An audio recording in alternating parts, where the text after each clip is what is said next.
At some point in life, you must decide that working to earn your livelihood should end, and you start working for the others or to give back to society.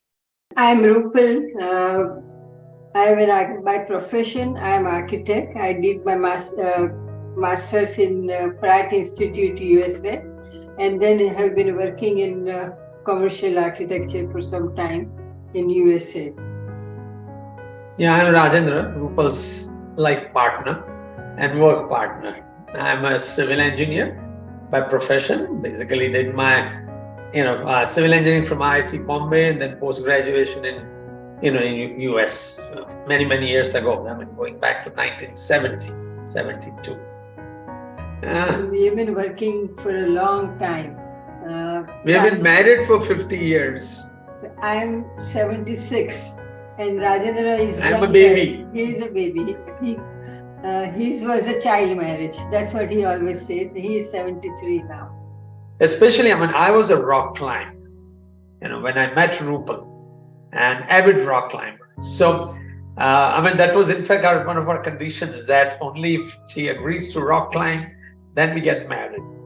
And so once we were in the US, we continued with climbing, and I introduced climbing to her, and we did a lot of things together. In the US, after studying for 2 years, I worked in the mainstream civil engineering, doing variety of things with consulting engineering firms for some 12, 13 years. And all the weekends we were in the mountains, always, summer, winter, anytime. We were sleeping on the snow, camping in the cold winter, and we'll go for skiing, we'll go for hiking, we'll do everything.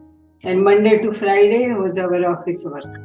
I would say that we both became environmentalists, especially since we were such outdoor people. We loved nature, and with that, our concern for sustainability developed, and we became very strong environmentalists. We also started, in our later years of America, we started doing a lot of traveling. We did a long trip in South America.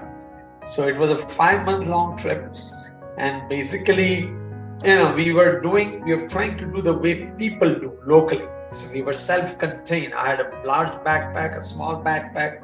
Rupal also had similarly 2 backpacks, carrying everything that we needed for 5 months, except for food, which we buy locally. And we cooked. Our little kitchen was also in that. And in fact, I'll say that trip brought a big change, because we got introduced to some ancient mud architecture in Peru. And that sort of, being environmentalists and mud architecture, and there was a really connect there. So as we came back from there, we started thinking that, when we go back to India, we will work on mud architecture, we'll build our own mud house, and help everybody, and build an affordable house.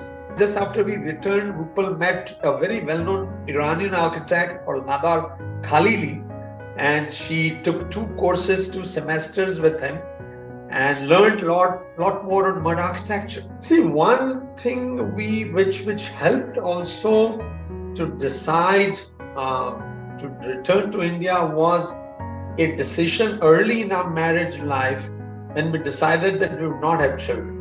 In fact, we did not decide not to have children, but we decided to adopt one whenever we were ready.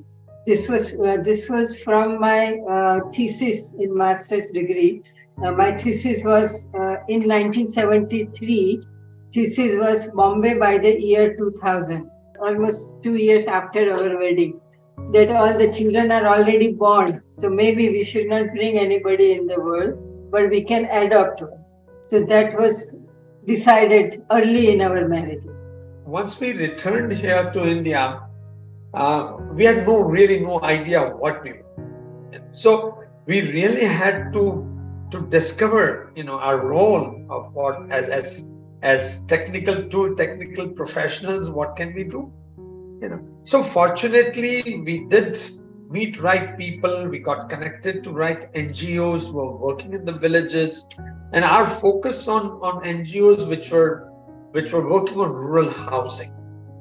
So ultimately we worked with one NGO, then we worked with another NGO, and there was a lot of learning, and using whatever, unlearning and also unlearning and learning, both together, and the learning never stops.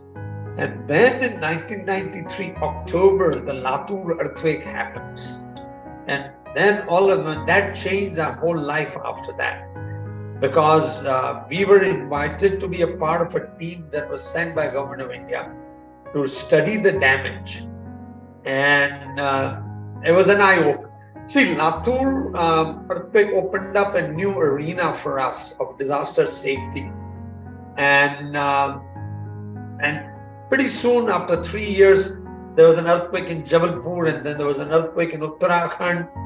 So there was a series of earthquakes, and to each of these disasters, we visited as part of the Government of India team. So we got, where there was sort of an opportunity to visit and understand what had happened.